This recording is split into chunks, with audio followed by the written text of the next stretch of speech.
Assalamualaikum warahmatullahi wabarakatuh. Waalaikumsalam warahmatullahi wabarakatuh.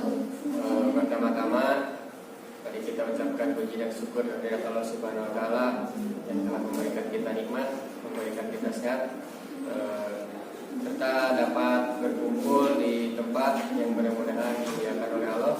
Mudah-mudahan Bapak Ibu sekalian semuanya sehat dan dalam lindungan Allah Subhanahu wa taala. Salawat serta salam mudah-mudahan tercurah limpahkan kepada Nabi kita yakni Nabi Muhammad Sallallahu Alaihi Wasallam. Sebelumnya izinkan saya untuk memperkenalkan diri. Perkenalkan, nama saya Gali Surya Hairuman dari Universitas Siliwangi. Dan selanjutnya ada absen. Mohon izin untuk melakukan pengabsenan. Yang pertama Ibu Aas Aisyah, Bapak Haji Gunawan Saputra, Aineni, Anissa Rahmawati, Ari Agustin, Cecep Yopi, Dede Masdar. Mungkin itu. Terima kasih kepada Bapak Ibu yang telah hadir dalam kesempatan ini. Yang selanjutnya kita lanjutkan kepada materi. Di sini saya akan menyampaikan materi tentang pemetaan. Nah, bisa Bapak Ibu lihat di sini ada peta konsepnya. Di sini ada pengertian peta, membuat peta, pengertian jauh, pengertian sih dan supersih data.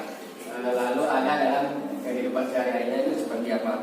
Nah, sebelumnya Ibu Bapak sekalian sudah ada yang mengetahui apa itu pengertian dari peta? Nah, langsung saja kita lihat apa itu pengertian peta.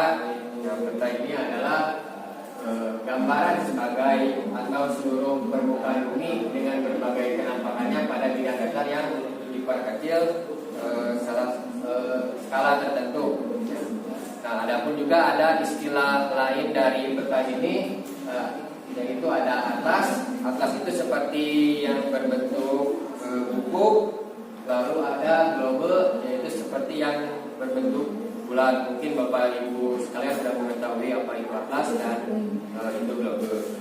Nah, yang selanjutnya itu ada perbedaan permukaan bentuk bumi dan bulat. Nah, ini ada permukaan bumi itu berbentuknya bidangnya lengkung, bidangnya tidak beraturan, bidangnya yang luas, dan bentuk yang luas yang tidak tetap. Sedangkan kalau di bagian peta itu bidangnya datar, bidangnya beraturan, bidang yang sempit, dan bentuk luasnya itu tetap. Dan selanjutnya itu ada jenis-jenis peta. Nah, jenis-jenis peta ini berdasarkan isinya itu ada dua. Yang pertama itu ada peta umum.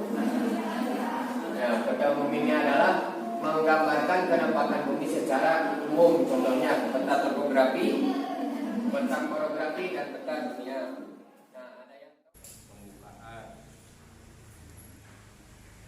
Kedua itu ada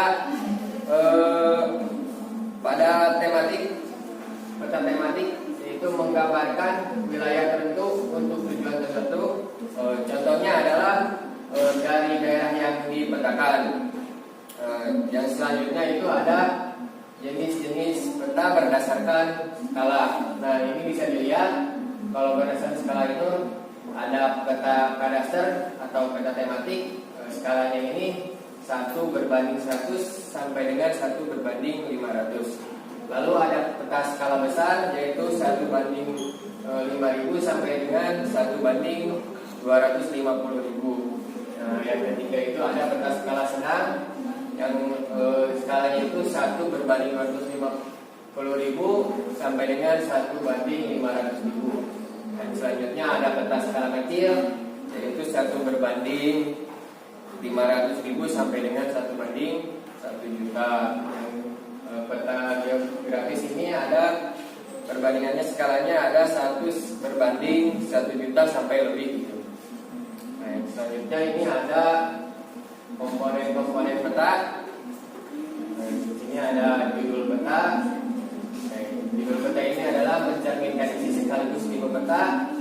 Penulisan judul biasanya di bagian atas tengah, atas kanan, atau bagian bawah. Walaupun demikian, sedapat mungkin diletakkan di kanan atas. Nah, yang kedua ini ada garis tepi. Nah, garis tepi peta merupakan garis untuk membatasi ruang peta dan untuk meletakkan garis astronomis secara beraturan dan benar pada peta. Nah, yang selanjutnya ini ada garis astronomis. Nah, garis astronomis ini terdiri atas garis lintang dan garis bujur yang digunakan untuk menunjukkan letak suatu tempat atau wilayah yang dibentuk secara berlawanan arah satu sama lain sehingga membentuk vektor yang menunjukkan letak astronomisnya. Yang selanjutnya ini ada skala. Skala ini adalah perbandingan jarak pada peta dengan sesungguhnya. Skala ini ditulis di bagian judul peta, di luar garis tepi atau di bawah legenda. Yang selanjutnya ada simbol peta. Nah, simbol peta ini ada tanda atau gambar yang mewakili tempat ketampakan yang ada di permukaan bumi yang terdapat pada peta ketampakannya. Lalu ini ada jenis-jenis petanya, ada simbol titik, ada simbol garis, ada simbol area, ada simbol aliran, ada simbol batang dan simbol lingkaran, dan juga simbol bola. Mungkin bisa nanti dilihat di video di YouTube. Karena waktunya tidak memungkinkan, kita lanjut saja ke selanjutnya. Ada simbol peta ini merupakan tanda khusus pada peta untuk mewakili objek yang dipetakan. Nah, ini ada macam-macam simbol petanya. Simbol titik ini misalnya itu ibu kota provinsi, berbentuknya seperti ini, berbentuknya kotak. Lalu ada gunung berapi, berbentuknya seperti segitiga. Lalu ada ibu kota kecamatan, berbentuknya seperti bulat seperti ini. Nah, bisa dilihat juga ada simbol garis. Nah, simbol garis ini seperti ini ya, garis itu berbentuk jalan negara. Lalu ada batas provinsi itu plus minus itu sebagai tanda yang mewakili untuk simbol batas provinsi. Lalu juga ada sungai ya, seperti lengkungan dan seperti inilah. Lalu ada simbol warna, misalkan warna coklat itu mewakili sebagai pegunungan. Lalu ada warna biru mewakili sebagai perairan. Lalu kuning mewakili sebagai dataran tinggi. Dan juga hijau sebagai dataran rendah.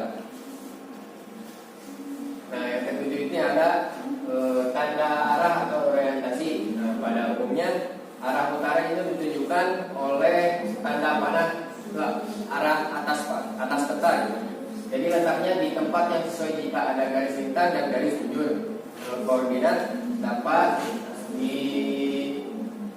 dijadikan sebagai petunjuk arah. Selanjutnya ada legenda. Legenda ini adalah keterangan dari simbol-simbol yang merupakan kunci untuk memahami suatu peta. Nah, yang selanjutnya ada insert. Nah, insert ini adalah peta kecil yang disisipkan di peta utama. Nah, ada juga macam-macam insert. Yang pertama ada insert penunjuk lokasi, dan ada insert penjelas, lalu ada insert penyambung. Ya, kalau insert lokasi ini itu untuk berfungsi untuk menunjukkan letak suatu daerah yang belum dikenali. Lalu insert penjelas berfungsi untuk memperbesar daerah yang dianggap penting. Lalu ada penyambung, yaitu berfungsinya untuk menyambungkan daerah yang terpotong di peta utama. Nah, yang selanjutnya ada indeks peta. Indeks peta itu ada daftar nama pada atlas, daftar nama pada indeks, disusun berdasarkan abjad. Jadi fungsi indeks ini memberikan keterangan halaman. Yang selanjutnya ini ada sumber dan tahun pembuatan. pembuatan peta ini. Sumber peta adalah referensi dari mana data peta itu diperoleh.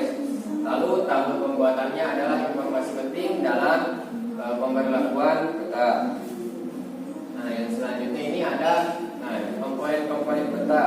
Ini yang tadi sudah dijelaskan, bagian-bagian dari judul peta itu sebelah mana, lalu skala peta daerah mana, ada orientasi, ada legenda, sumber tahun. Nah, mungkin ini bisa dilihat oleh ibu bapak sekalian. Mungkin yang tadi